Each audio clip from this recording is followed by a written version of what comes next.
Last year, I made a video showing you my online ordering system for my photography business, and there's been a lot of changes both on the platform that I use as well as to my own ordering process. So I wanted to update you today with those and show you how Paperform, that's the service that I use for my ordering system, works on the back end and how you can build your own today.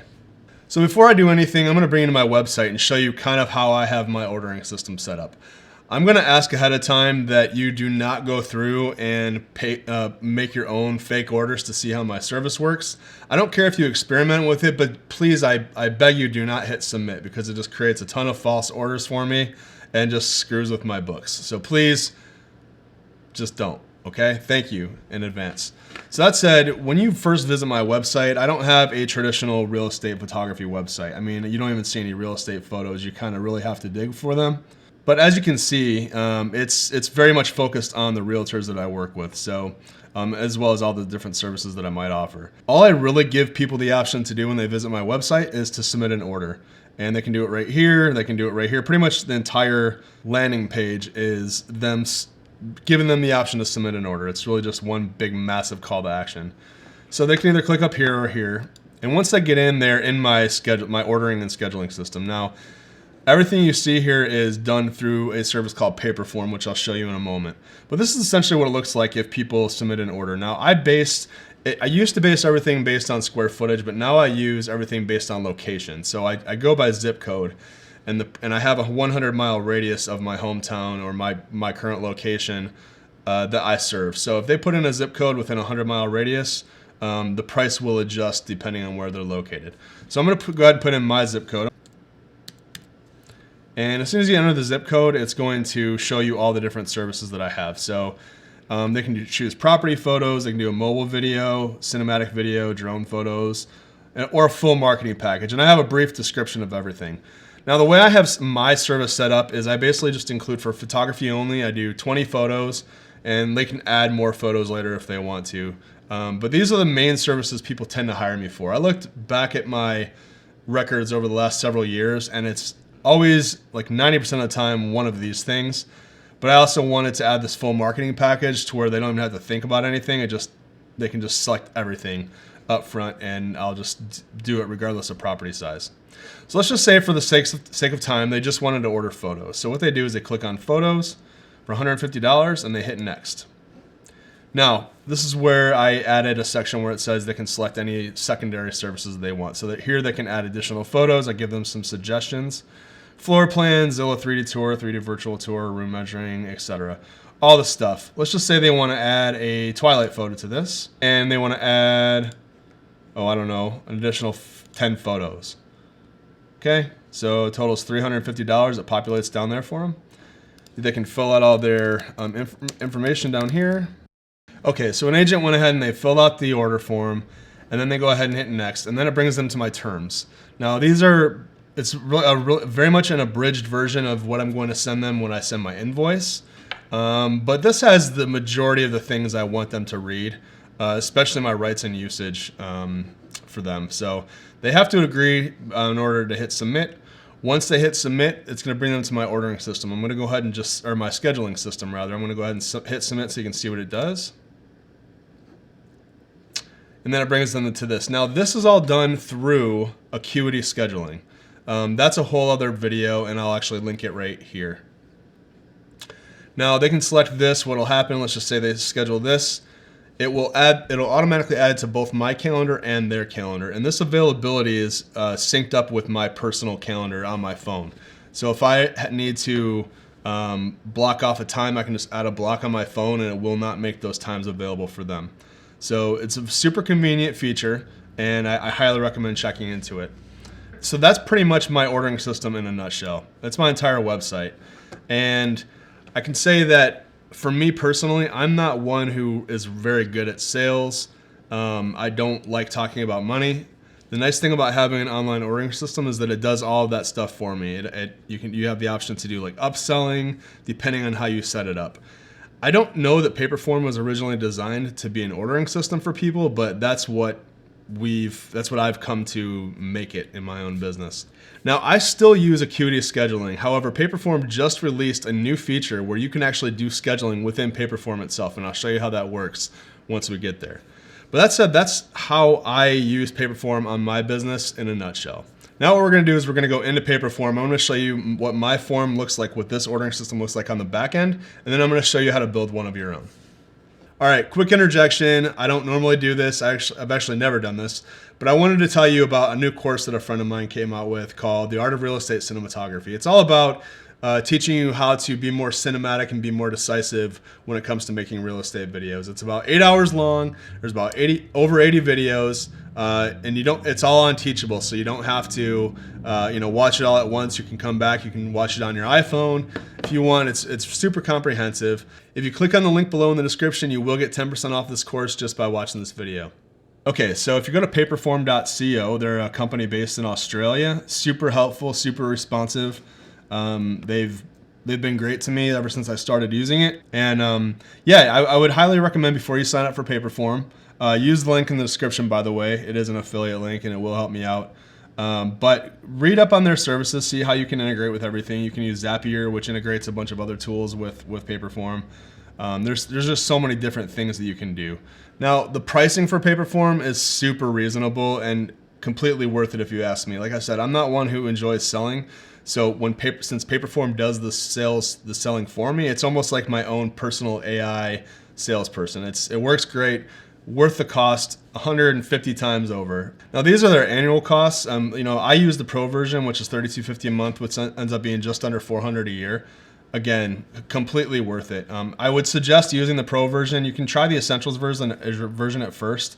But I would suggest looking into this Pro version as well. Once you get all situated, you go into Paperform. I'm going to show you what my ordering system looks like on the back end. So I'll just give you a brief introduction here. So over the left column, this is pretty much, they call them spaces, and they're pretty much just buckets where you can house different forms. Now you can create multiple forms within Paperform for different services. I've used them to make surveys. I've used them for contact forms on other things that I've done. Many uses for this, but that's why you create spaces. Now, my business is called Minnesota Home Tours. I have a whole space in there for this. Anyway, so what I'll do is I'll show you what this looks like on the back end. So if we go into here, you just hit edit, and this is the back end of what Paperform looks like. So, you can enter a title here. I've got, what's the zip code, and this is basically, again, going back to my website. This is everything you see here, okay? Now you'll notice down here I've got all this stuff, and it looks kind of overwhelming, but what's essentially happening is I told you that I do my pricing based on zip code. And what I have, this 15, 20, 30, that's just a note for me to know which section I'm dealing with. But this is 15 is within like 15 miles out of me, 20 is within 20 miles out of me, etc. And this goes all the way up to 100 miles out from me. And within each of these sections, I have it programmed, and that's the nice thing about Paperform is you can do, conditional logic. And essentially what that means is you can basically create if this then that scenarios. So for instance, this section will populate, if I go into the settings for this, I have all the different zip codes within 15 miles of my zip code. That's actually within 30 miles because I'm doing a radius. And this pricing will pop up based on those zip codes that are selected. Same goes back to with if they go all the way up to 90 miles, for example, pricing will change based on whatever zip code they enter. So that's a nice thing. So question visibility logic, this is that conditional formatting type logic that I was talking about. When they enter one of these zip codes or this zip code, etc., it will show this form, okay? Now within settings, you can do, you can say whether or not this question is required. You can select whether or not they can buy more than one product, and I obviously want them to be able to, so I want them to be able to select property photos and cinematic video. And you can turn this question visibility logic on or off. And then there's the product section, which shows all of the different products that you offer, and you can make all the different edits. The other thing is you can't actually format text within these product sections as of now, but there's a website you can go to called yaytext.com, yaytext.com, and you can actually type in any text you want, and it'll give you different formatting options that you can just copy and paste right in here, and that's what I did for this. The nice thing about Paperform now, and this is a new integration, they didn't have this during my last video, but you can actually import and export your products from a CSV file, so comma separated values. So just to show you what that looks like, I'll go ahead and export this. That's on my desktop. And this is what it looks like. So the nice thing is you can bring this back into Excel or Numbers, whatever you use, and you can format everything you want. A lot easier within this. You can create duplicates. And this is how I quickly adjusted all of my different zip code ranges. I basically just duplicated this, changed the SKUs, changed the pricing, and I added all this. You can also add images in here if you want to. I'm not dealing with that right now. But that's a really nice feature. That way, if you ever want to make any adjustments, you can actually make it in Excel or Numbers and then just upload the CSV when you've made those changes, and it'll adjust all this for you. Next section is the appearance section. So if you click on here, this'll you just have a couple options here. You can hide your product prices. You can choose layout. So I keep it on list because it's cleaner looking, but you can have this option to do cards. You have this option to do gallery, which you can add a photo to each of the things, and that's fine. But I just keep it on list because for me it looks clean and I like this look. So that's all you can do with products. Now the way Paperform is actually laid out is it all works in sections, and these are all individual forms. So every little box you see here is a different form. And within those boxes you have the option to choose a text form, an email form, URL. It has a whole list of different things you can use. And you can see as we keep on going down, I just primarily use product and text forms. Now you'll notice these lines here. This tells you, this basically they're called breaks, and it basically tells Paperform whether or not you want to show the next section on the same page or on the next page. You can also do page visibility logic on these breaks as well. So I only want to show what's under this section if all of these things are answered. So if you go in and you try entering your zip code and you're not around where I am, then you're not going to be able to see any of these sections unless you enter a zip code that's within my service area. That's how this break works. Now, some of the other things I obviously don't have. I only have text, and there's also a yes/no box, and that's the other option. So that's where if they agree to these terms, etc. Now, whatever you have at the end is going to be your last thing, and the submit button will automatically be inserted wherever your last thing is. So after they answer this question, that's when the submit box pops up. Now up here you've got some different options. You can go into the design menu is where you're designing the whole form. Then you've got the configure menu, which you can enter the details. You can do a description if you want to. It's not necessary. You can do a cover image if you want to make it look nice. You can do a customized URL. This is essentially the URL that your website is pointing to. You can set up payments, so you can take payments within here. I have it to not take payments because I do all my stuff through QuickBooks. That's totally fine. You can turn coupons on, and you can create different coupon codes if you want to. You can do custom pricing rules in here. You can look at your analytics. So you can add a Google Analytics tracking ID. I don't do that. I do have a Facebook Pixel ID so that I can create ads for people who submit orders to my website. I should probably set up a Google Analytics ID at some point. You can add certain scripts if you want, if when the page loads or if they successfully submitted something. And then there's form behavior, which, it's self-explanatory. You can see all the different things here. All right, now then you've got the after submission section. Now if you click on here, you've got emails. These are the different emails that you want to set up based on things that happen. So for example, my drone guy, every time somebody orders drones, it will send him an email saying, there's a drone shoot, and then we'll coordinate scheduling and everything. Now these are success pages and redirects. So right now I have it set to redirect to my schedule if somebody hits submit. That's what I have set up here. You can do dynamic success pages. This is like where you create certain rules based on criteria that were set up. I don't have that set up as of right yet because it's the slow season, and I just want everything coming right to my schedule, and then I can distribute the shoots as they come in. This is like my default thank you saying you submitted your form.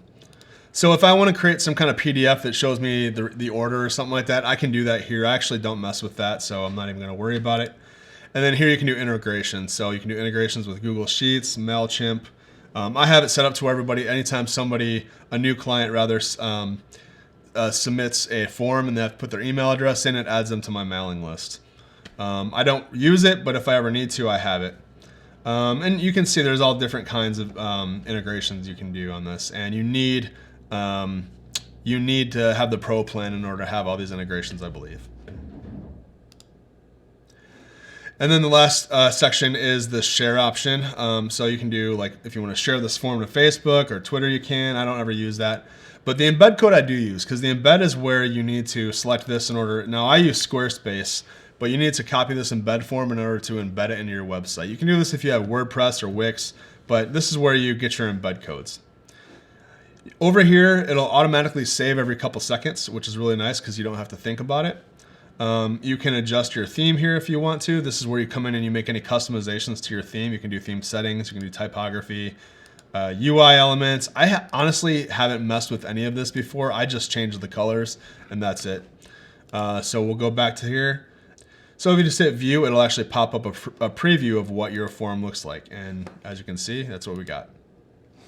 So that is it in a nutshell. If you ever have problems along the way, you can go ahead and just click on this little chat bot here. Start a new conversation, and they are very responsive. Keep in mind they are in Australia, so the time zones are a little different.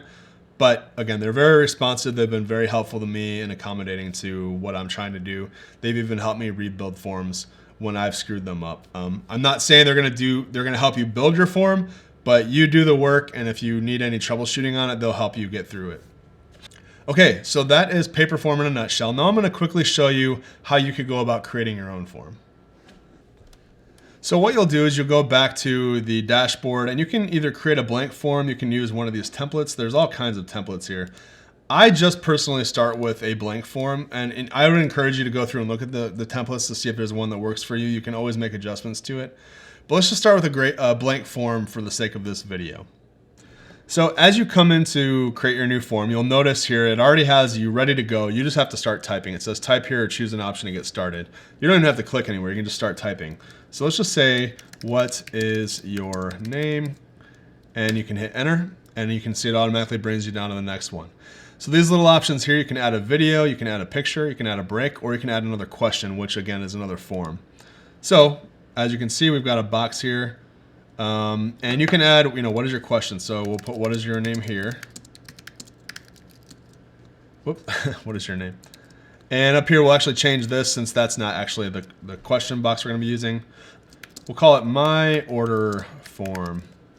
And the nice thing is if you select all of them, you can actually do formatting, as you can see here. Whoops.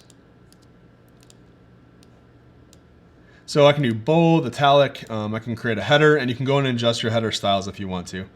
But we'll go ahead and center this, and we'll create a header 1, H1 form, or H1 text. And then what is your name? You can also format this, so we'll just say B. You can also make this a link. We'll just call this, what is your name? And it's already by default a text box, so people can just, type a little description. Please, whoops, include your first and last name. Okay, so we've basically created our first form, and if you go ahead and hit view, this is what it looks like. So testing is their first and last name, and they hit submit. It will send an email to you based on whatever email you have set up in your settings. It will send you an email with this information, okay? So what we'll do is we'll keep on building this form a little bit, and we'll just use all the different options you have. Next thing is email. So what is your email address? And what the email form does, it actually requires them to submit a form in email format. Now, if you want to say move this form down below this one, you can select this option and drag it below the email. Over here, this is if you want to duplicate it. If you want to go into the settings, or if you want to remove this form, you click on here. But let's just go into the settings quick so you can see what these look like.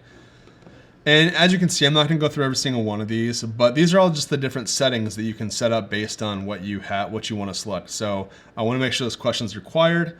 I don't need question visibility logic set up because that just means I only want this form to appear if they do some other action. Allow multiple lines of text. That means they can just enter 2 or 3 sentences if they want. How many lines of text? You can control this. But like if I want it to be a bigger box, I can do this. And what'll happen, as you can see, it just creates a bigger box for them. So if you want them to fill out notes, you can create like 2 or 3 boxes wide, and that will give them that. But we don't want that. We just want one. You can put some placeholder text in here. I can say first, last, oops, name, please. And what that looks like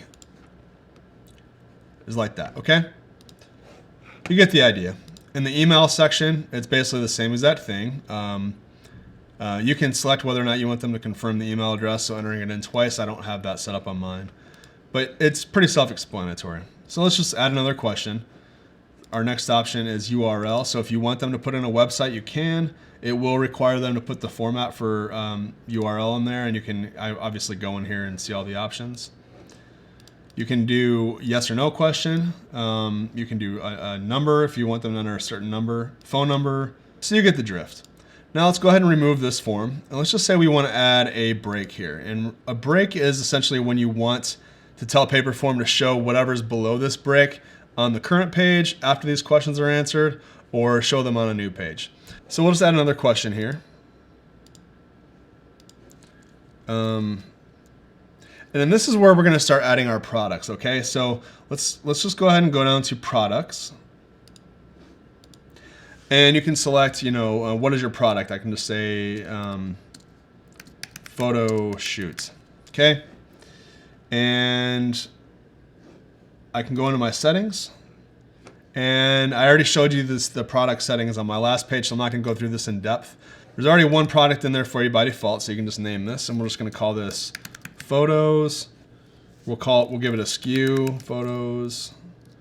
Price $100. Stock, we're just gonna leave that blank. And appearance, I think this looks good. We're gonna go ahead and save that. So now we've got our photo shoot, or we're gonna change this title to select your products. We'll do that. That way when they come in here, they'll see photos. Now we can do another product. And we'll call this videos. And we'll just make the SKU video. We'll call this the 150. And we're done. So now we officially have 2 products in here. So if they were to go in here, really quick. Now, once you add the break, you can go in here and select on a new page or on the same page. And this basically just tells Paperform, do you want the content below this to show up on a new page or the same page once these things are answered, okay? So we're gonna go ahead and view this and see what we got so far. Let's see, testing, email address, test@test.com. Then we can go ahead and hit next. Now we can choose our products. We're gonna do photos and hit submit, and it's gonna send an email saying we've ordered photos. Now let's say I want them to be able to select both photos and video. That's where we would come in here, we'd go into settings, and allow them to buy more than one product. That's how you change that, okay?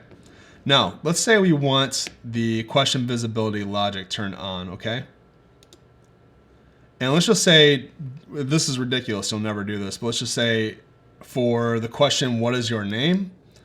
Their name has to be Hank in order to place an order with us. And so you can put your name as Hank there. You can hit save and view it now. So we'll call this person Hans. Test. Hans@test.com. And as you can see, there's no orders there. But if they put Hank, but if they simply just put Hank, it will give them the ability to show those things. Again, this is a ridiculous example, but this is just a good illustration as to how you would use conditional or this logic in order to, like, for me, I based it based on zip code. So I essentially do the same thing, but I just say, my first question is, what is your zip code? Or what is the zip code's listing? Or what is the listing's zip code? And when they enter that in, I essentially just say, only show these options if they enter this zip code in. Does that make sense? And you can do this multiple times over, and you can even do upsells. So let's just say if you have products here, let's just add another break, and you want to add another question. So we'll just say, are you sure you don't want a video? We'll bold this, and we're just going to do products again.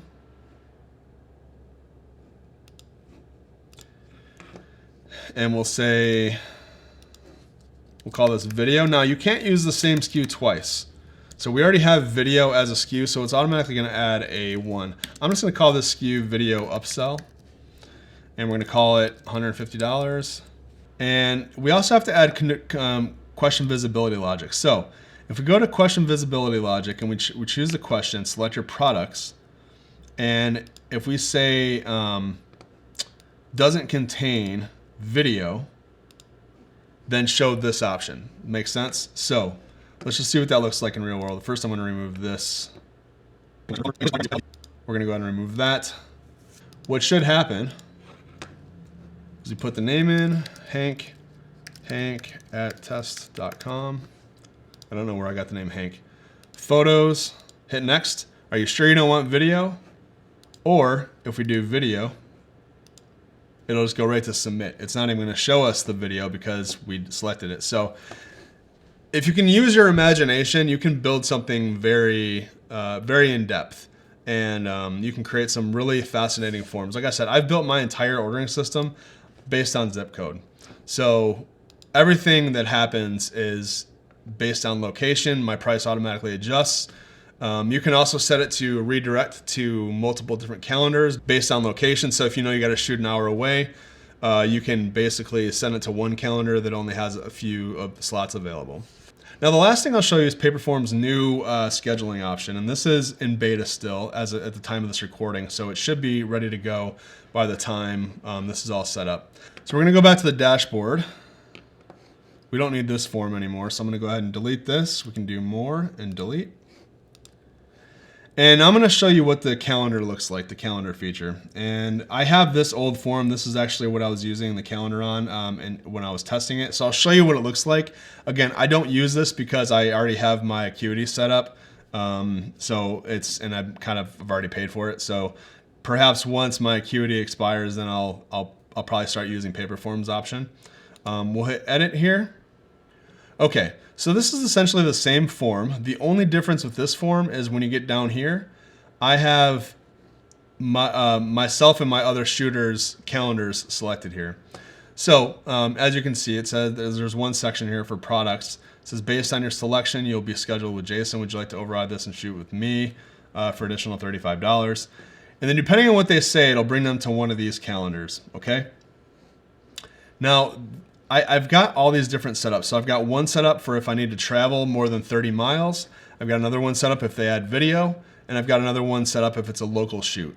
So these essentially will redirect to certain calendars based on, or I'm sorry, this will show them different types of availability based on what they've ordered. So just to show you what one of these looks like, we're just going to go ahead and go into configure here. Now this is my travel calendar. So I had to basically say anything more than 30 miles, I want to show this calendar. You'll go into, you can add a calendar here, and you can select your Google Calendar, and you can basically just put it right in here. You can select which time zone you're in. You can select your appointment mode, which basically just goes in and it gives you do you want to go by minutes or days, the formatting rather. And that's pretty much it. Now event details, you can basically, this is what you want to be emailed to you once you when you get it, so when somebody books on this calendar, Paperform will send you an email, and this is you telling it what to show you within that email. You can put in, I have the location here, so it lets me know where it's at. So all of the appointment times are going to be 60-minute appointment times anytime they book. And then availability, you can go in and set your hours right here, and then this is essentially what the form is going to look like. So you can set all these different parameters as well. So I'll show you what this looks like. And we're going to go ahead and preview this. Enter the zip code, select our services, hit next, and they're going to fill this information out. And this is the option I was telling you. So if they want to select Jason, it'll show them his current availability. So if they go to January 20th, he is available any of these start times, okay? If they were to go to my calendar, same as that thing. And this is synced up with my Google Calendar. So whatever I have in my phone, on I use iCal, but I have my Google Calendar in there. Whatever is showing here is what I have on my calendar. So it's only going to show them times available. And that's pretty much it. They go ahead and select this.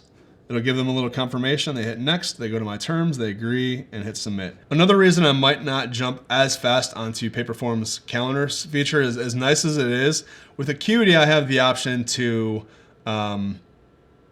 make adjustments to the appointment both on my calendar and the customer's calendar. So let's say they schedule for 1 p.m. a certain day and they need to reschedule it, or I need to reschedule it to 1:15.